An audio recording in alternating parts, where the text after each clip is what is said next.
Hello students, how are you? I am Shiri Parveen and today I am explaining chapter 8 in political science. Political science के इस chapter में हमने introduction पढ़ा है इस chapter का रूरल लिवलीहुड का, ठीक। उसके बाद हमने पढ़ा कालपत्तू विलेज के बारे में। उसके बाद हमने रामालिंगम सेकर की स्टोरीज़ पढ़ी। तो वो उस स्टोरी में हमने पढ़ा कि एक किसान ऐसा था जिसके पास बहुत ज़्यादा लैंड एरिया था और एक किसान ऐसा जिसके पास बिल्कुल नहीं था। उसके बाद हमने पढ़ा एक ऐसे पर्सन के बारे में जिसके पास लैंड एरिया तो था लेकिन स्मॉल लैंड एरिया था जिसमें वो अपने आप ही खेती करता था। अब हम पढ़ेंगे टेरेस फार्मिंग के बारे में, टेरेस फार्मिंग इन नागालैंड। तो पहले हम पढ़ेंगे टेरेस फार्मिंग होती क्या है। जो आपने पहाड़ों पे देखा होगा वहाँ पर सीढ़ीदार कुछ खेत बनाए जाते हैं। अगर खेती ऐसे ही कर दी जाए तो वो पॉसिबल नहीं है कि उनको प्रॉपर वे में वाटर और सब कुछ अवेलेबल हो जाएगा। अगर आप यहाँ पर बीज भी डालोगे तो सीधा नीचे आ जाएगा, वाटर उसको सिंचाई करोगे तो वो भी सीधा नीचे आ जाएगा। तो इसके लिए वहाँ पर सीढ़ीदार कुछ खेत बनाए जाते हैं जहाँ जिसकी वजह से पानी रुक जाता है। ये जो खेत हैं सीढ़ीदार खेत, ये टेरेस फार्मिंग कहलाती हैं। मतलब इस पे जो खेती होती है वो टेरेस फार्मिंग कहलाती है। समझ आ गया आपको? अब यहाँ ये राइस कल्टीवेशन के लिए बहुत अच्छी फील्ड है क्योंकि पानी इसमें रुका रहता है। ये तो समझ आ गया। स्टोरी में चिजानी के बारे में स्टोरी है एक चिजानी के बारे में जो नागालैंड के डिस्ट्रिक्ट में है। वहाँ के लोग जो हैं वो एक साथ मिलकर वर्क करते हैं। उनके अलग अलग खेत हैं बट सपोज़ इस खेत में आज ज़्यादा वर्क है तो सारे कम्युनिटी के लोग वहाँ पर आकर वर्क करेंगे। जितने दिन में भी वो काम ख़त्म होगा फिर वो नेक्स्ट फील्ड में जाएंगे। ऐसे ही कम्युनिटी के साथ वर्क करते हैं वो। तो ये ग्रुप जो है वर्क करता है कम्युनिटी के साथ, एक दूसरे के खेत में जाकर कंप्लीट करने तक वर्क करता रहता है। तो ये आपने इसके बारे में पढ़ा, नागालैंड की टेरेस फार्मिंग के बारे में पढ़ा।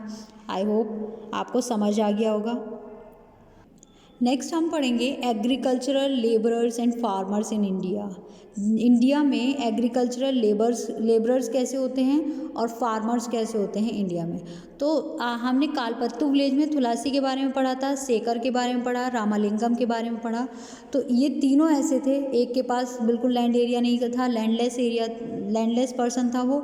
एक ऐसा था जो स्मॉल लैंड एरिया था उसके पास, और एक के पास बहुत ज़्यादा था जो दूसरों से अपने काम कराता था और सुपरवाइज करती थी उसकी वाइफ।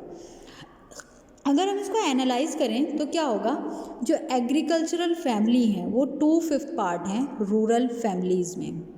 2/5 पार्ट क्या हैं, एग्रीकल्चरल फैमिलीज़ हैं। लैंडलेस पर्सन है, वर्क ऑन अदर फील्ड है, मतलब दूसरों के खेतों में जाकर काम करते हैं और अर्निंग करते हैं। अब ये स्मॉल फार्मर है जैसे सेकर है, और तो ये क्या करते हैं 80% है इस टाइप के लोग, और 20% ऐसे हैं जो रामालिंगम जैसे हैं। मतलब 100% में से 80% कैसे हैं, जिनके पास लैंड एरिया है ही नहीं, और 20% ऐसे हैं जो रामालिंगम जैसे हैं जिनके पास ज़्यादा है, और कुछ ही परसेंट उनमें जो 80% है उनमें कुछ परसेंट ऐसे हैं जिनके पास थोड़ा बहुत है, जिनको अपने खेत में भी काम करना पड़ता है और दूसरे के खेत में भी काम करना पड़ता है अर्निंग के लिए। अब जो स्मॉल फार्मर हैं और लार्ज फार्मर वो एक दूसरे से कनेक्टेड हैं, वो इसलिए क्योंकि जो स्मॉल फार्मर हैं उनको लार्ज फार्मर पर भी डिपेंड होना होता है। फार्मिंग जो है वो रूरल एरियाज़ में कलेक्शन के साथ, depend on collection from the forest के अकॉर्डिंग होती है।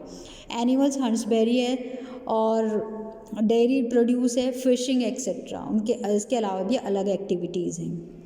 ऐसे ही क्या होता है, जो मिल्क होता है cooperative society taking milk to nearby town, वहाँ से भी लिवलीहुड होता है, मतलब अर्निंग करते हैं वो वहाँ से भी। जैसे मिल्क के लिए क्या करते हैं, वो काव पालते हैं, मतलब गाय पालते हैं, और फिर उसके बाद अर्निंग करते हैं वो उससे।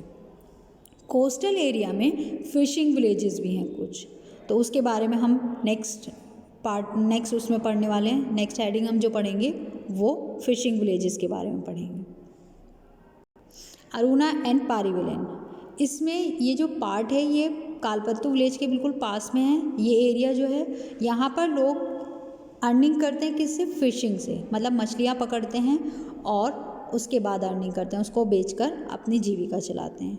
जो हाउसेस हैं उनके कहाँ हैं, बिल्कुल सी के पास, मतलब समुद्र के बिल्कुल पास में हैं, और एक रो वाइज उन्होंने बनाए हुए हैं और नेट जो है वो उसमें डाल देते हैं। 7 o'clock वो खेत में वहाँ चले जाते हैं समुद्र के पास बीच में, और उसके बाद उस टाइम तक जिस टाइम तक जो मार्केट है वो लगती है उस टाइम तक वो वापस आ जाते हैं और उसको फिश को बेच देते हैं। तो अरुणा और पारिव लेन में क्या होता है, जो टोटल अर्निंग है वो किस पर होती है, फिशिंग पर। और जो वुमेन्स और मेन हैं क्या करते हैं, वुमेन और मेन जो हैं वो क्या करते हैं, वहाँ जाकर मार्केट में जाकर उसको बेचते हैं, और अगर वो उससे बोरो करते हैं लैंडलॉर्ड से कुछ भी, तो क्या होता है उन्हें फिशिंग जो है मतलब फिश जो है वो लो प्राइस पर बेचनी पड़ती है। जो रूरल लिवलीहुड है वो किस टाइप का हुआ, फार्म एक्टिविटीज़ हैं उसमें, नॉन फार्म एक्टिविटीज़ हैं, जो preparing the land, sowing, weeding and harvesting of the crop. We depend on nature on the growth of these crops, hence life revolves around certain. क्या होता है farm activities में जो हम प्रिपेयरिंग करते हैं, यानी जो हम फार्मिंग में काम करते हैं, खेतों में जो हम काम करेंगे उसमें कौन कौन से काम आते हैं, बीज बोना, उनको काटना, ये सब हमारे इसमें आते हैं। और ये चीज़ हमारी किस पर डिपेंड करती है, क्रॉप्स जो हैं वो नेचर पर डिपेंड करती हैं, यानी अगर पानी ज़्यादा हो गया तो भी फसल ख़राब हो जाती है और कम हो गया तो भी ख़राब हो जाती है। तो ये टोटली हमारा किस पर डिपेंड करता है, नेचर पर।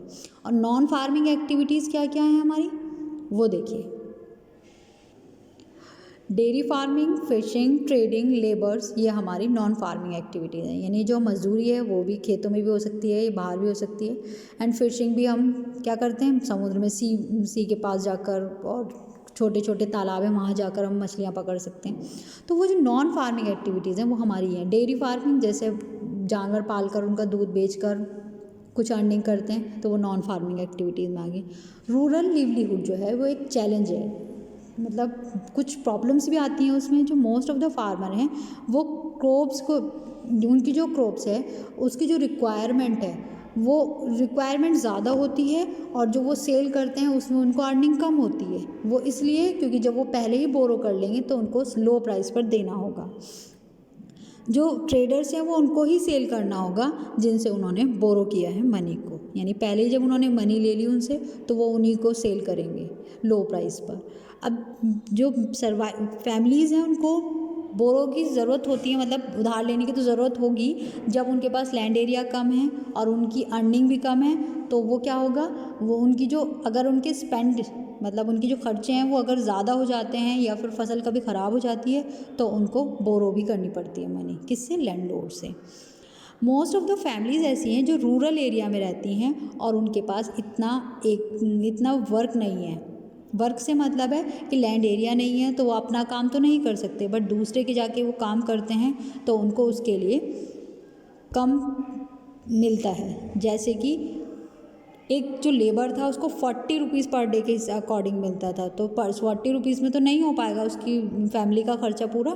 तो क्या होगा कि वो उसको बोरो ही करना पड़ता है। तो क्या होता है, ये जो एक्टिविटीज़ हैं, एग्रीकल्चरल लेबर्स हैं, फिशिंग फैमिलीज़ हैं, craft persons in the village हैं, तो ये क्या होता है, ये एम्प्लॉयड के लिए इनफ पार्ट नहीं है। मतलब अगर वो उनके पास यही एक्टिविटीज़ रही तो क्या होता है, वो एक दिन कर्जे में, बहुत ज़्यादा कर्जे में आ जाते हैं। ठीक, I hope you will be understand this chapter rural livelihood. गाँव में क्या होता है, कैसे लोग रहते हैं, क्या उनकी लाइफ होती है, क्या क्या वो काम करते हैं, ये सब आपको समझ आ गया होगा।